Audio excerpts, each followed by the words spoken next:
You're listening to Manx Radio's Monday programme of a Wednesday morning, Wednesday already. Have you considered buying an electric car?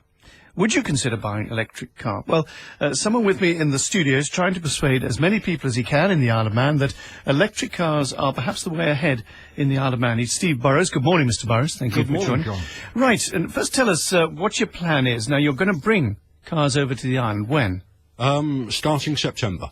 Actually, the first one will arrive in a couple of weeks' time, so late August, which will be our demonstrator, and then we'll be actually able to give people the opportunity to drive an electric car, sort of look at their commuting or whatever other use they might make of a day-to-day vehicle, and see whether it's for them.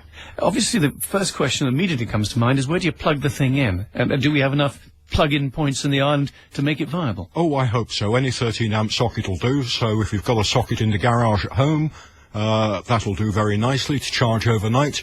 Obviously, if you're caught short, so to speak, out and about on the island, if you've been doing a lot of driving during the day, then you're going to need to be able to access a public charging point. And the island already has several of these. I think we've got about 4 locations, one in Ramsey, 2 in Douglas, and 1 in Castletown, where the government has already provided for electric vehicles to plug in public car parks and recharge. You can't carry spare batteries with you and just change the batteries? Unfortunately not.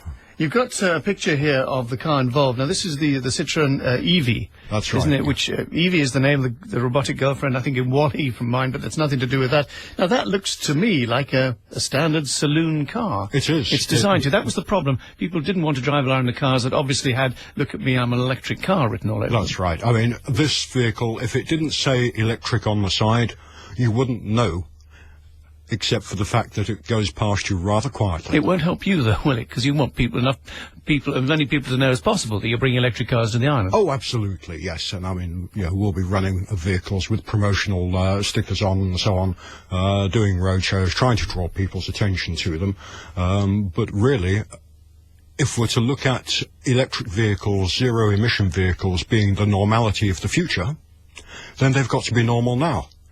They have to be something that's acceptable to the everyday motorist here and now. Otherwise, why would people adopt them? On the island, we have things called hills. How do electric cars cope with hills?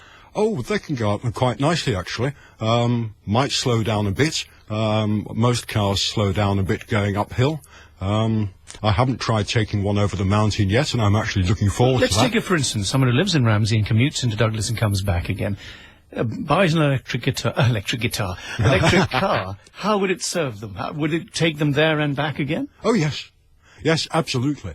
As I say, I'm looking forward to going over the mountain, but as far as the coastal route between Ramsey and Douglas is concerned, I've got absolutely no qualms whatsoever. What happens when you put your foot down? What sort of speed does it have? It gets up to a top speed of 60 miles an hour. Quickly or... It's different in a fairly leisurely fashion. No, it's different to a standard automobile because the torque kicks in from the moment you put your foot down. So actually 0 to 30, I understand, is in about 2 seconds. But it's progressive from there on. So I wouldn't expect it to be stunning up to 60 miles an hour by any means. It's going to get there, but it's going to get there in a more leisurely fashion as it goes on. Being fairly rude, are you expecting to make a lot of money out of this? Absolutely none. No, well, why are you doing it then? Electric cars are an evolving technology. There have been several attempts in the past, particularly in the 90s by General Motors, to look at the viability of electric cars, and they have failed because the technology hasn't been ready. Technology hasn't been ripe.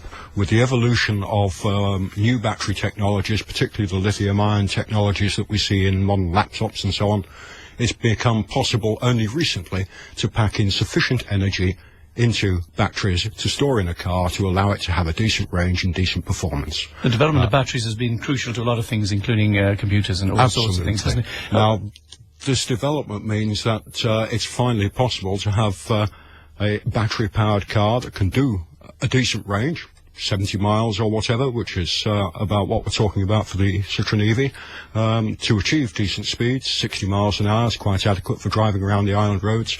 And within the constraints of the Isle of Man, 33 miles long, almost no dual carriageway, etc., it seems like an ideal match. So I thought, bring it across. One last point. Obviously, garages won't be familiar with electric guitars. If your car goes wrong, where do you take it? Well, actually, it's a Citroen. It's got a Citroen badge on it, and the chassis, the running gear, the brakes, wheels, etc., that's all Citroen. So you take it along to the Citroen garage. Any Citroen garage in the UK franchise will do, because this is supported by Citroen UK. As far as the electrics are concerned, the batteries and the motor, they're maintenance free. There's only one moving part in that, unlike a conventional engine, so in theory they're much more reliable. As far as, let's see if you can sell the Isle of Man on the idea. Thanks very much for joining us this morning. That's Thank you very Steve much, Burrows, Tom. electric car, I keep saying guitar, and they should be appearing on the island from about September.